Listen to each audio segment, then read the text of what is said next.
Cuando vemos los escenarios de Dios, y quiero que ustedes entiendan, Dios, dentro de lo que estamos hablando, Dios a veces confronta a las personas. A veces Dios pregunta, ¿no? Y no siempre cuando uno pregunta es porque no sabe.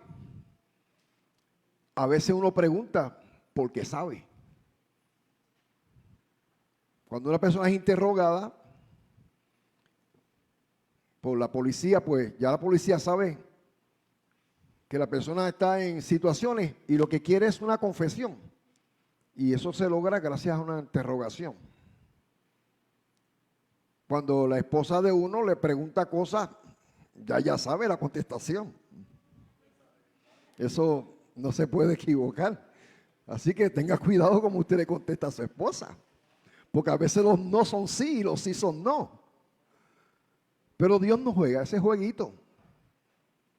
Amén. Dios no juega ese jueguito. Fíjense que cuando Adán se encuentra con Dios, porque Adán tenía una conversación con Dios como la tenemos ustedes.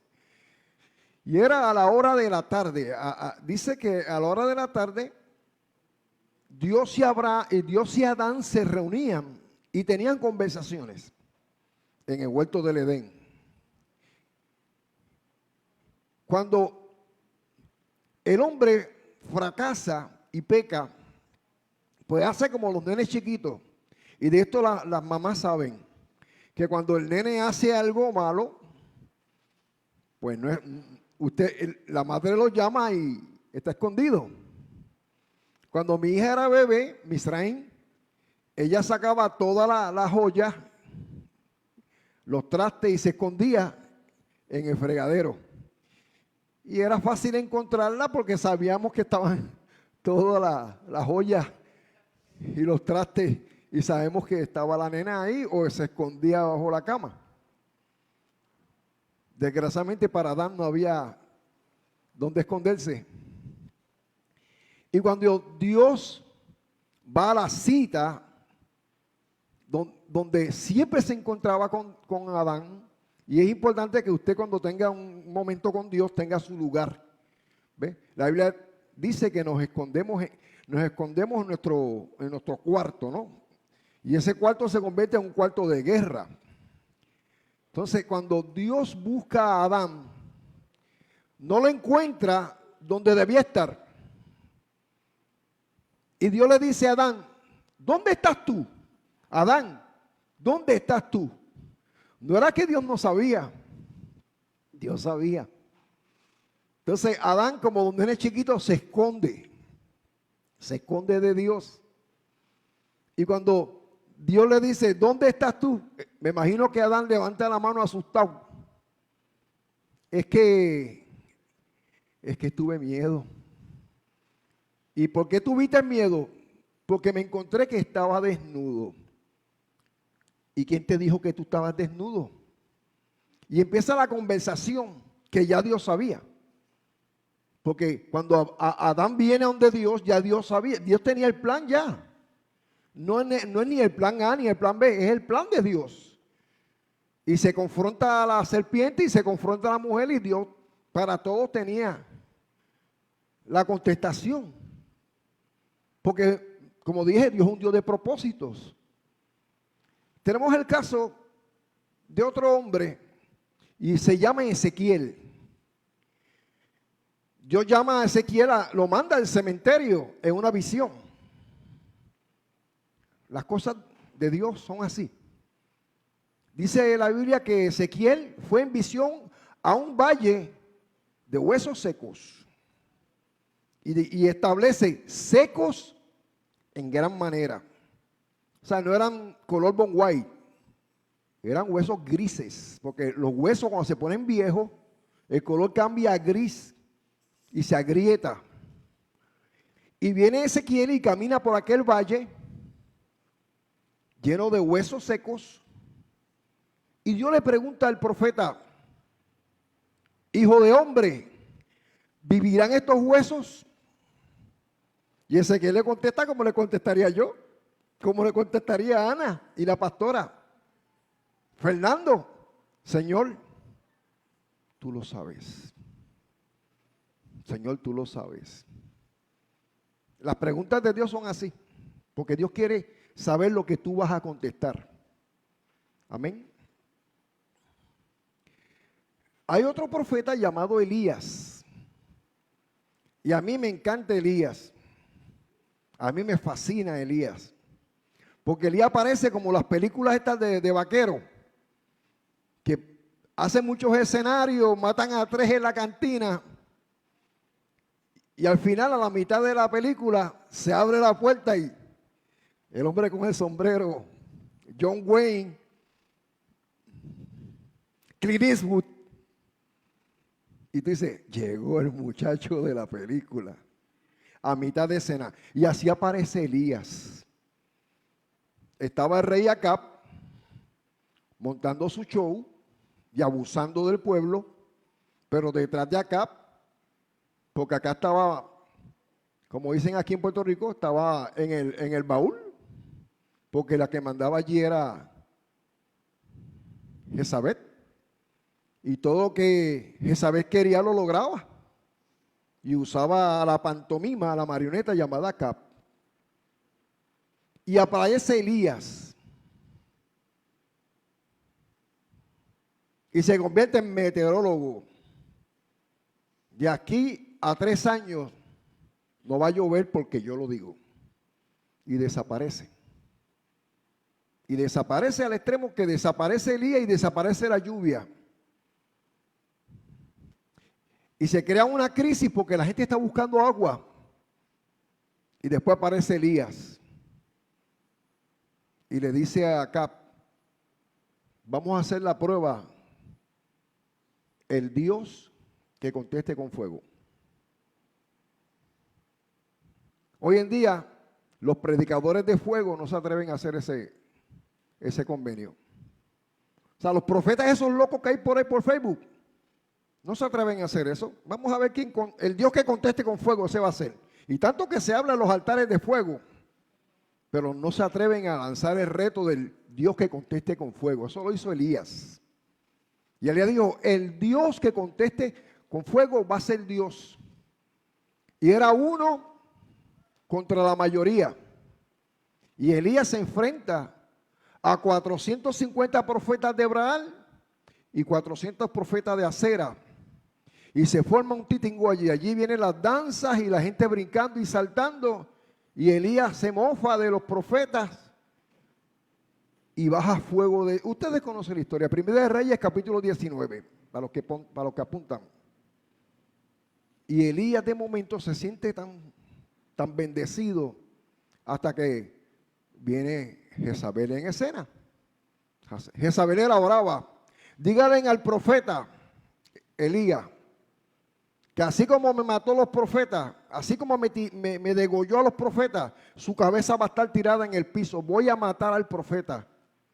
Y aquel hombre cogió miedo. Dice en Santiago que Elías era un hombre sujeto a pasiones. Cogió miedo y se fue. Y se huyó, como dicen aquí en Puerto Rico. Elías se huyó. Y se encontró Elías corriendo y llegó hasta las cuevas y se encuevó por el miedo. Y viene Dios y le habla a Elías y le pregunta, ¿qué tú haces aquí, Elías? ¿Qué tú haces aquí, Elías? Es que tuve un celo. ¿Qué celo? Estás aquí porque tienes miedo. Y Dios coge al profeta. Claro está, lo lleva al Burger King de Dios. Y le hace un buen desayuno.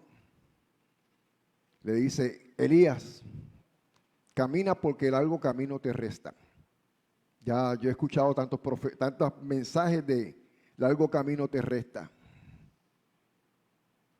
Pero hay una pregunta que quiero hoy predicar. ¿Qué tienes tú en la mano? Y en Éxodo 4:1, si hermano Dani me pone el texto bíblico.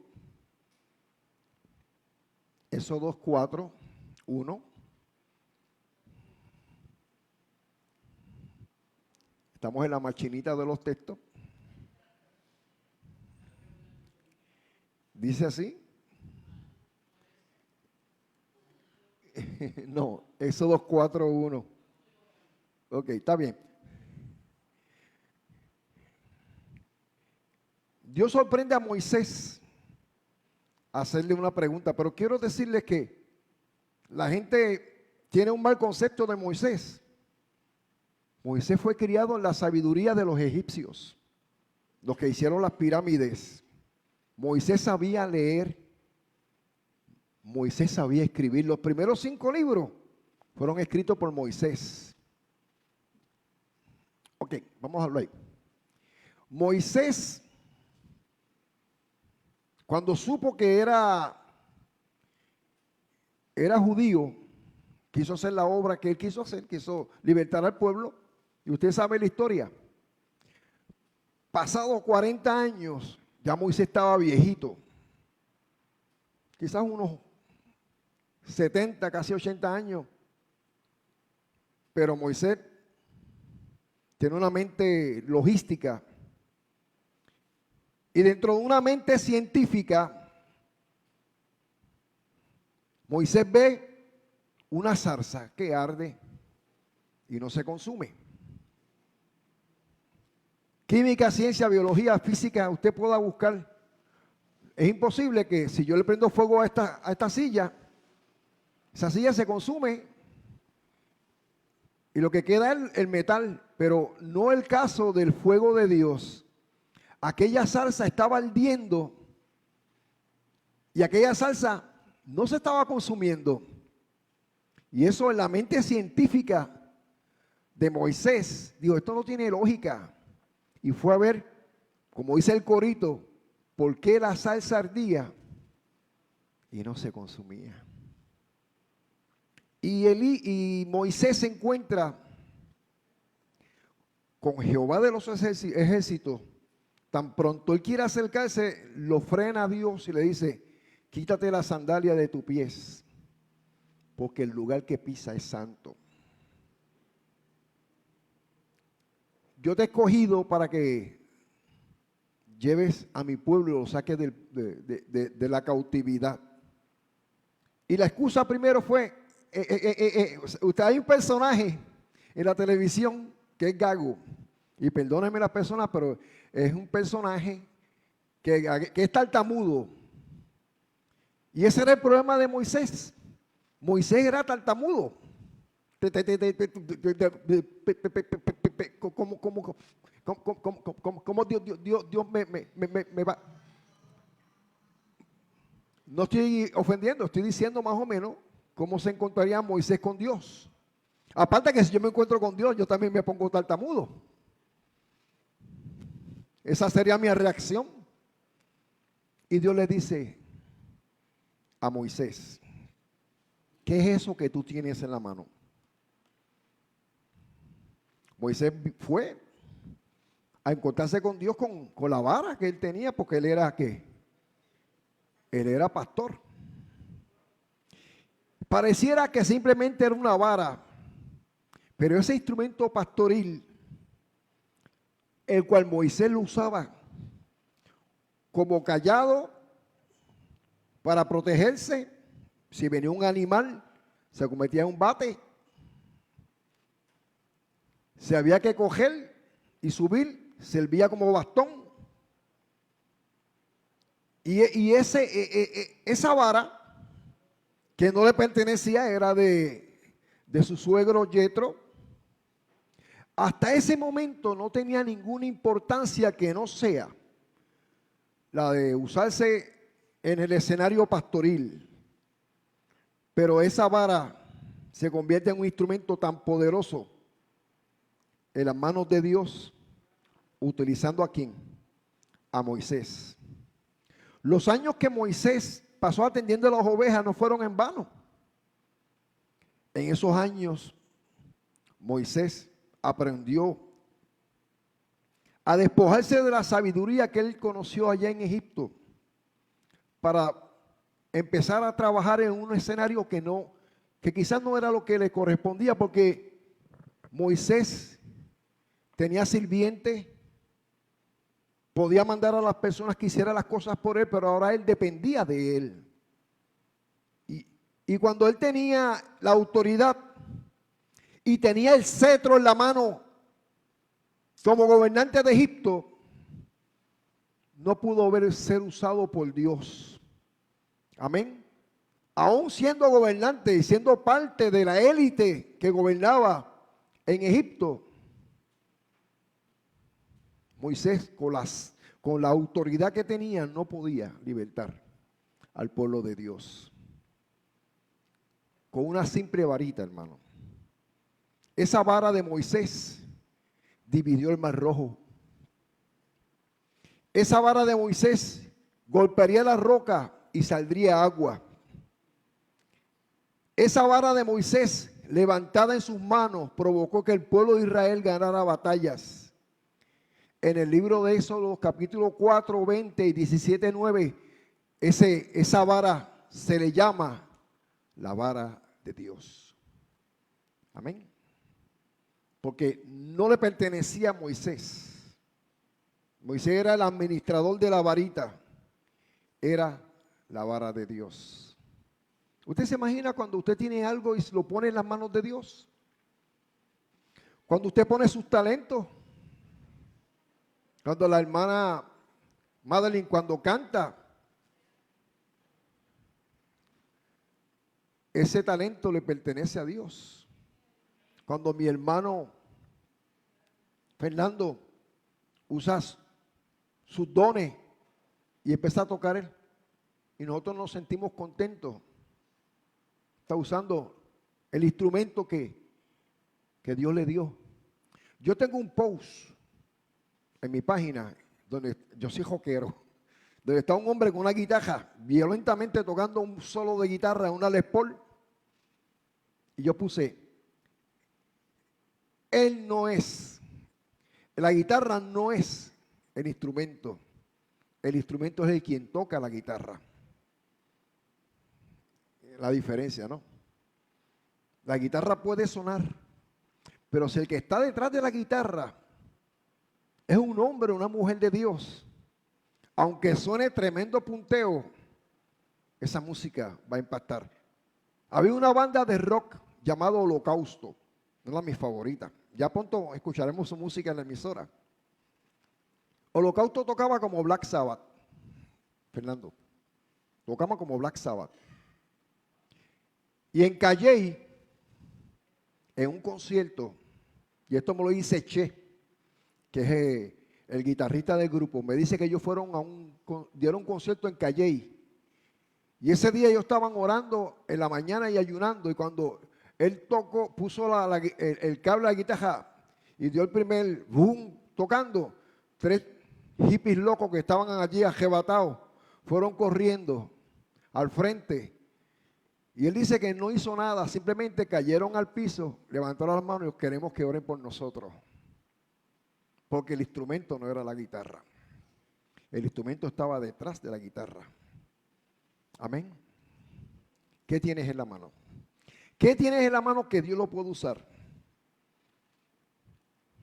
Hay un escenario en Éxodo 14. Vamos a buscarlo en Éxodo. Pásame la página, Dani, a Éxodo 14, 15 al 16.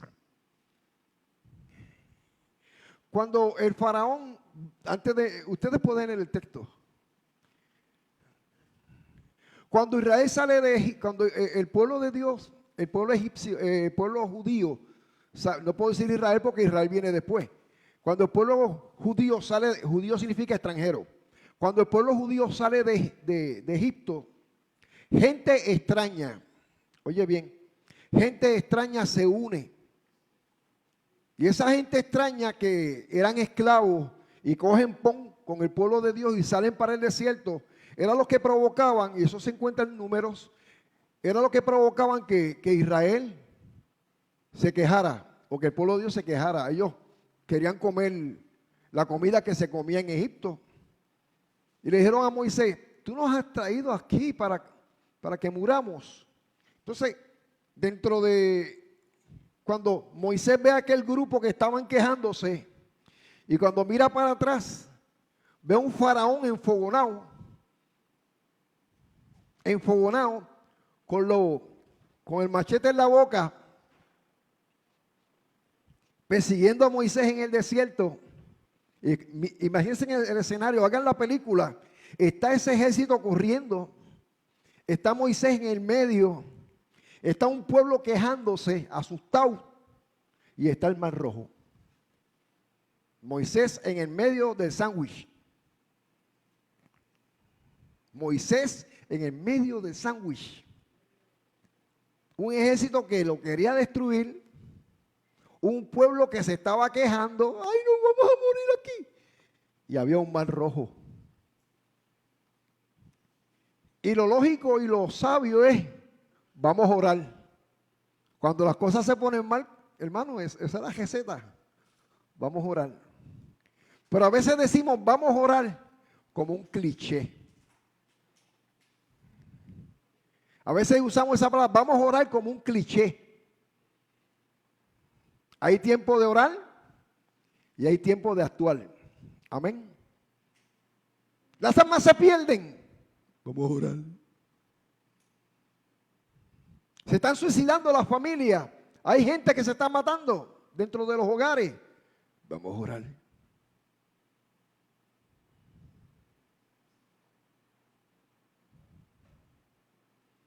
Y Moisés hizo eso. Vamos a orar.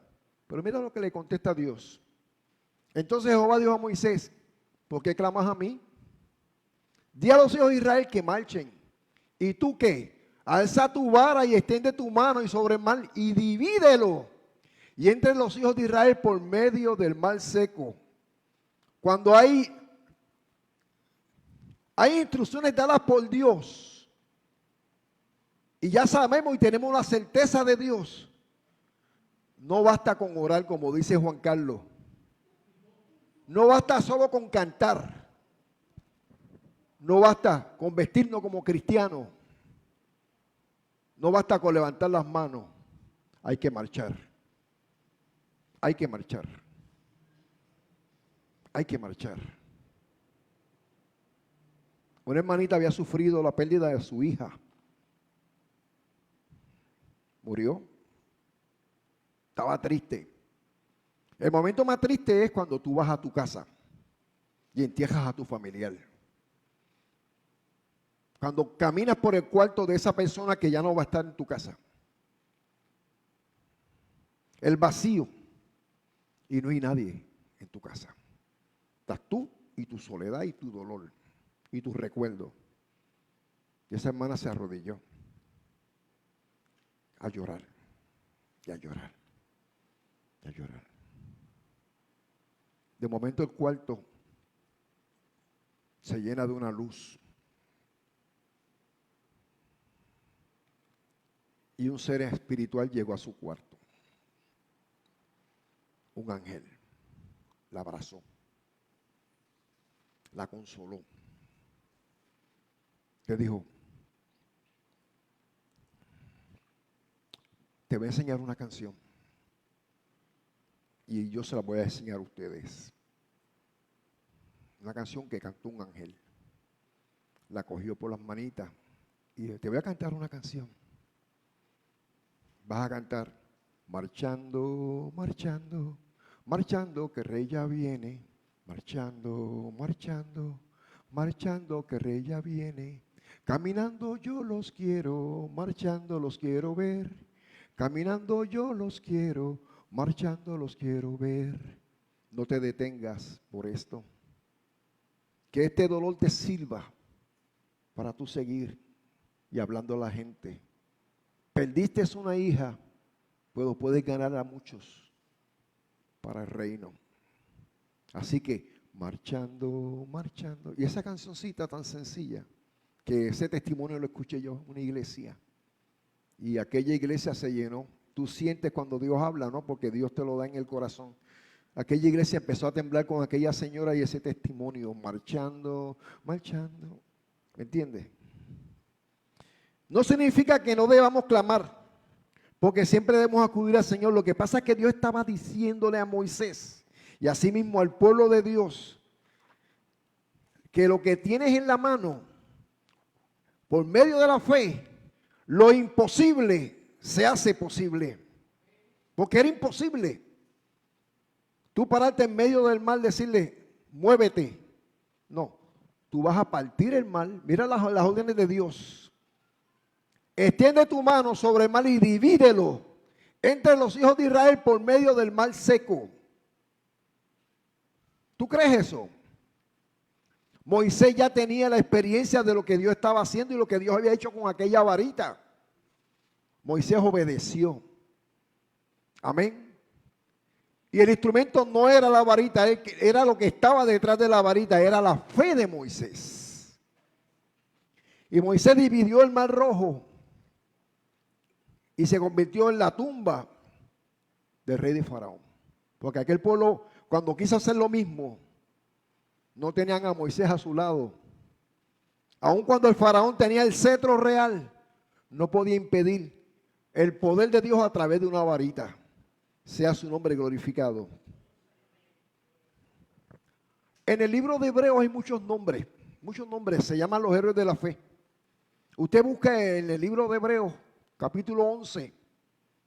Primeramente, el libro de Hebreos, capítulo 11, empieza con la definición de lo que es la fe.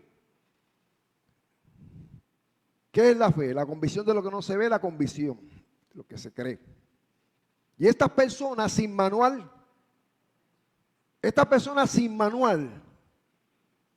ellos explicaron la fe con sus hechos.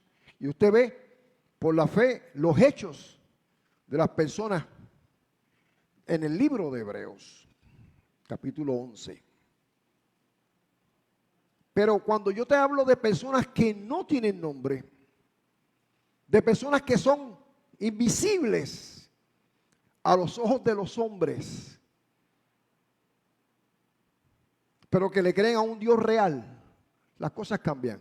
Voy a hablarle de un hombre llamado Sangar. No Zángano, Sangar. Jueces capítulo 3, verso 31.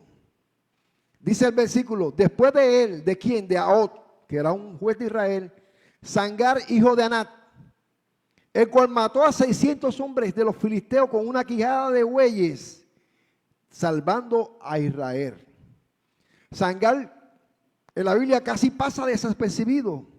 Y es al final del capítulo 3 del libro de los jueces que un solo versículo, porque es un solo versículo, nos habla de Sangar. Él no aparece en el libro de Hebreos, capítulo 11, no aparece este nombre, Sangar, no aparece.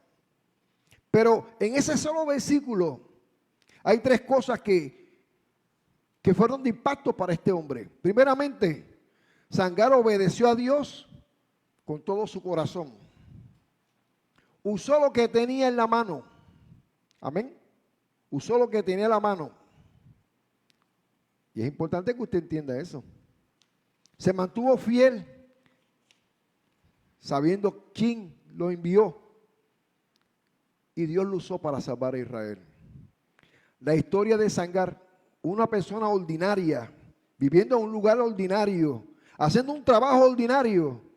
Sin embargo, le creyó a un Dios extraordinario. Sea su nombre glorificado. Su trabajo, ser obediente a Dios. Y el trabajo de Dios es hacer el resto. Cuando veo a David, el pastorcito, cuando veo al joven David, de 12 a 16 años tenía David cuando Dios lo llamó. Era un muchacho pretty body, bonito. El más joven de los hijos de Isaí. Humanamente hablando, no tenía cualidades para ser rey. Sin embargo, aquel muchachito, cuando se lo presentan a Saúl, le dan unas cualidades que yo me sorprendo. Saúl estaba siendo atormentado por demonios y pide que, alguien le dijo, ponte música de Radio La Salvación, esa musiquita te va a ayudar. Y Saúl dijo, como no hay wifi, búscame un hombre que toque el arpa. Y uno de los de los criados.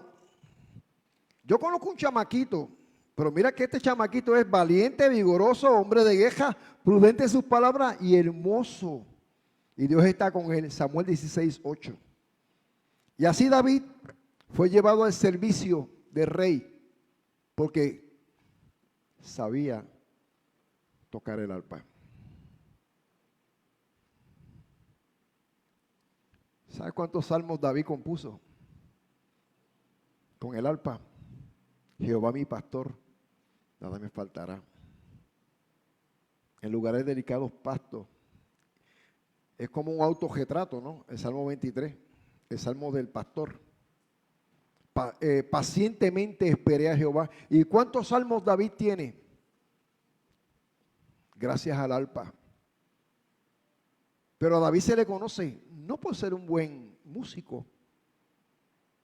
A David se le conoce porque llegó al campo de batalla y el pueblo de Israel estaba siendo amenazado por un hombre llamado Goliat. Un machaján enorme que desafió al pueblo de Israel. Mándame un hombre, mándame el más duro. ¿Tienen a Tito Trinidad allí? Mándemelo. Mándeme el hombre más poderoso y más fuerte.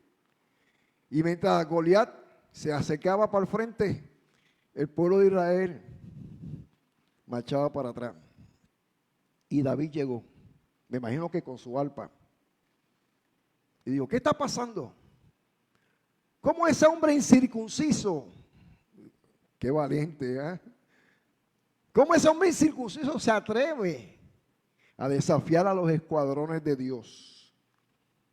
Y como todo el mundo estaba asustado, dijeron, mira, el chamaquito ese es bravo. Y llaman a David y le ponen la armadura de Saúl. Pero no era la armadura de Saúl. Él fue al arroyo y trajo un par de piedritas y sacó su honda. Y la gente vio lo que un muchachito lindo, hermoso y agradable puede hacer con un instrumento de las manos de Dios. Con aquella onda. Quiero decir una cosa, hermano. David no vio un gigante. Porque si hubiera visto un gigante, le hubiera tirado para las piedras, para las piernas. David lo vio de su tamaño. Te voy a cortar la cabeza. Lo vio del tamaño. Hizo a Goliat chiquito. Mientras todo el mundo veía un gigante, el único gigante que David vio, Jehová de los ejércitos. El que está sentado en su trono. Cuando David le tira a Goliat, le tira la cabeza porque él lo vio de su tamaño.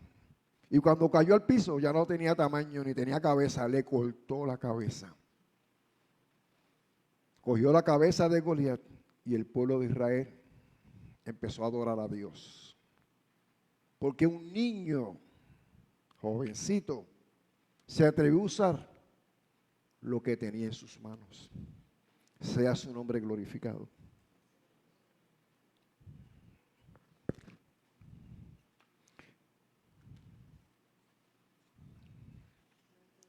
Jesús estaba predicando y las multitudes seguían a Jesús. Había una necesidad grande de Jesús, no de la religión.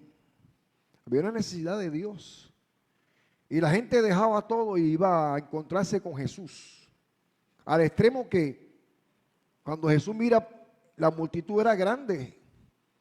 Como 5,000 hombres, sin contar las mujeres y los niños. Y Judas, que administraba la bolsa, le dice a los discípulos, mándalos para las casas.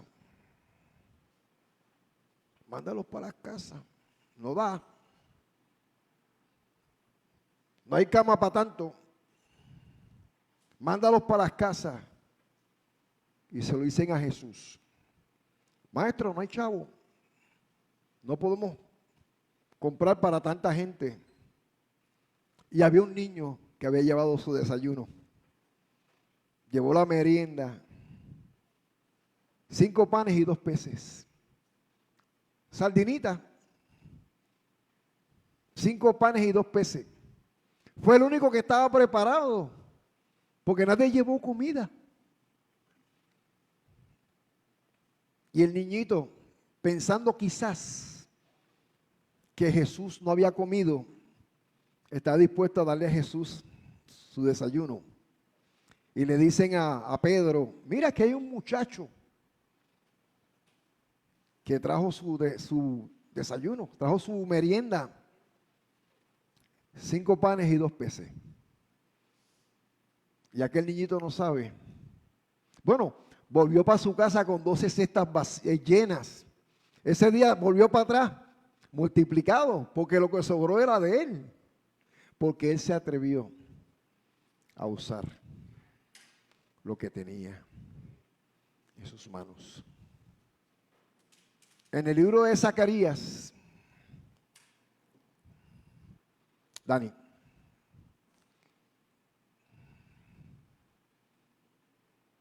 yo creo que ese no es el texto. Dani, perdóname. 13:6. ¿Ese? Pues yo voy a leer, pues no sé, ok. Ok, pues, pero yo voy a leer el texto. Zacarías dice, y si alguien pregunta, ¿qué heridas tienes en tus manos? Él responderá, son las heridas que me hicieron en casa de mis amigos. Quizá no está en el 13:6, pero está en Zacarías 13. Y si alguien pregunta a Zacarías, es una profecía mesiánica, ¿por qué tiene esas heridas en las manos? Y él dijo, son las heridas que me hicieron los amigos. Yo un día pregunté en la escuela bíblica que damos los jueves, ¿qué hay en el cielo? ¿Qué hay en el cielo ahora mismo que el hombre hizo? ¿Qué hay ahora mismo en el cielo que el hombre hizo? Lo único que hay en el cielo que el hombre hizo son las heridas que Jesús tiene en sus manos. Amén. El Cristo de la gloria allá arriba tiene las heridas de las manos y de los pies y en el costado. Juan cuando lo ve, capítulo 5 de Apocalipsis, dice que aparece como un cordero inmolado, sacrificado. Es lo único que tiene Dios. Y cuando Jesús mira sus heridas, son las heridas que me hicieron en casa de mis amigos. En 2 Corintios 5:19 dice que Dios estaba en Cristo, reconciliando al mundo, y le dio a la iglesia el ministerio de la reconciliación. Acérquense a Dios. Y ese es el mensaje de la iglesia. Predicar a la gente. Ustedes están ofendiendo mucho a Dios. Ustedes están faltando a Dios y están faltando al pueblo. Están faltando a la familia. Acercaos a Dios. Dios reconciliando al mundo. Cuando Jesús estaba en la cruz del Calvario abrazando al mundo. Porque como dice el poeta, no fueron los clavos los que sostenían a Jesús en la cruz. Era el amor que te tenía. Eso dice el poeta, ¿no? No fueron los clavos que sostenieron a Jesús, era el amor que te tenía. Y cuando termina aquella escena tan difícil, una palabra le sale de los labios del maestro, tetelestai. Y le preguntaron, ¿qué heridas son estas en tus manos? Y él responderá, con ellas fui herido a casa de mis amigos. Amén, gracias. Imagínate, termina el escenario, están recogiendo, ya los ladrones les rompieron las piernas para que murieran asfixiados, porque ese era el caso, ellos estaban clavados, les rompen las piernas y caen y se ahogan, se asfixian. A Jesús no le pasó eso, ¿no? Y Jesús dice, consumado es, tetelestai. Tetelestai significa que ya la deuda se pagó. Cuando iban los romanos a la hipoteca de la casa, llegaban al abogado, daban su último pago, decían, ya esto está saldo, la casa me pertenece.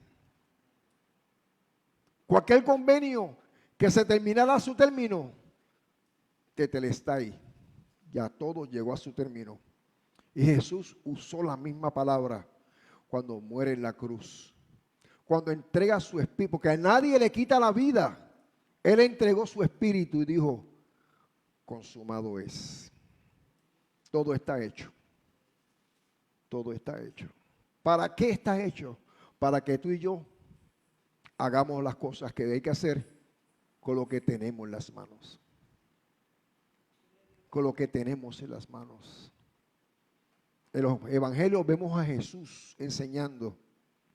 En los hechos vemos a los discípulos haciendo lo que ellos tenían en sus manos. Ahora yo te pregunto, ¿qué tú tienes en las manos?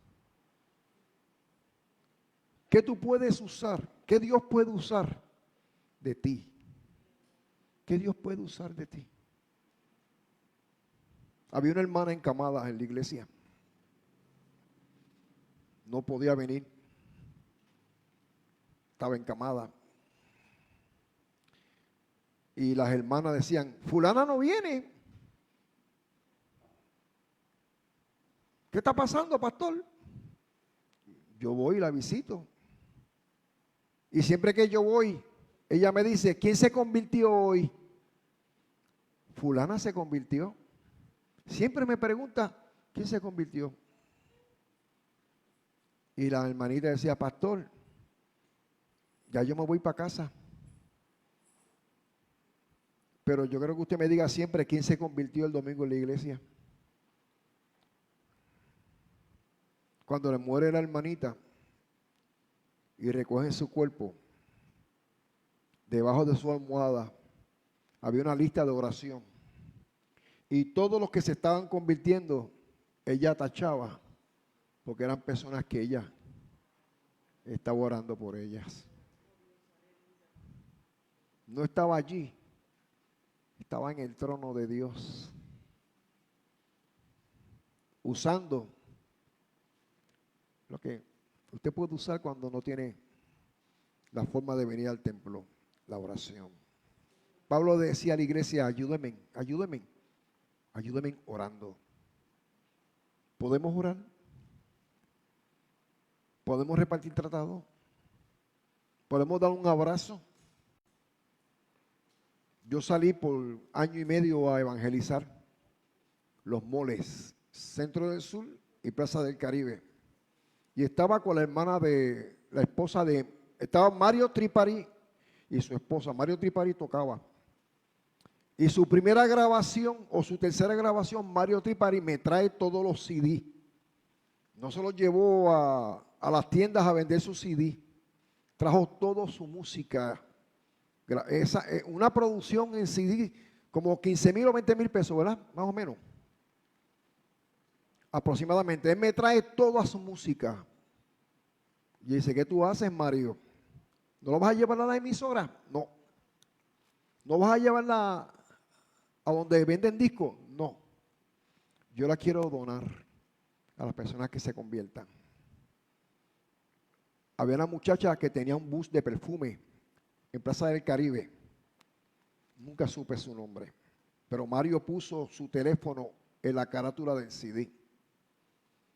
Y aceptó a Jesús. Y Mario, su mochila le dio un CD de gratis. Nos desaparecimos. Como íbamos los miércoles a Centro del Sur y otro miércoles a Plaza del Caribe, cuando nos toca ir allí, estaban las muchachas buscando a Mario. ¿Dónde está el señor que me regaló el CD? Ah, está en la parte de abajo. ¿Qué pasó?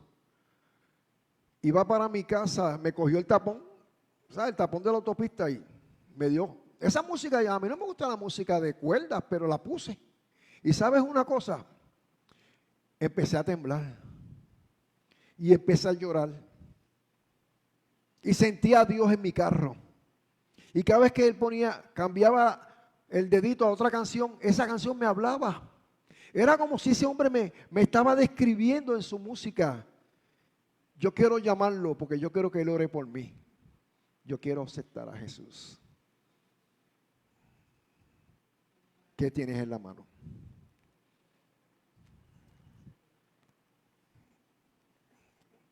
Alcanzar un alma cuesta la sangre de Cristo. Y si usted puede valorar lo que cuesta la sangre de Cristo, usted sabe que no hay forma de usted equiparar el sacrificio de la cruz. Pero una cosa te puedo decir, no importa tu fuerza, ni tu teología, si sabes o no sabes de la Biblia, no importa si cantas bonito o no cantas bonito, no importa si tocas instrumento o no tocas instrumento, tú puedes ser un testimonio de la misericordia de Dios. Le preguntaron a una niña en la escuela, así como mi nieta, ¿tú conoces a Dios? Sí, yo lo conozco. Él vive detrás de casa. ¿Qué? Sí, Dios vive detrás de casa. Y usa una chaqueta. Tiene una guaguita viejita, pero él es Dios. ¿Por qué tú dices eso? Porque en esa casa donde vive ese vecino, no se escuchan malas palabras ni se escuchan golpes. Se escucha música cristiana. Y siempre que me ve me dice, nena, Dios te bendiga. Dios vive en él. Yo sí sé dónde vive Dios.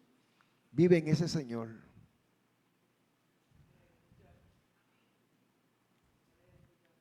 ¿Estás segura? Sí.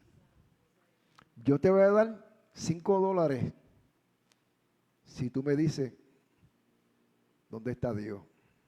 Dicen, no. Yo le voy a dar a usted $1 a usted. Si me dice dónde no está Dios. El Señor es grande y poderoso. Y a través de este mensaje sencillo, quiero decirle que Dios te ama y Dios te puede usar. Que no importa tus capacidades, ni tu teología, ni tus dones. Alcanzar almas para Jesús no tiene que ser una persona diplomada y una persona con grandes dotes. Cerca de ti está la palabra, cerca de ti para decir al mundo lo grande que es el Señor. Invitarlo a la iglesia, llevarle un CD cristiano, ponerle el apps de la emisora. Hay muchas formas para evangelizar, depende de ti.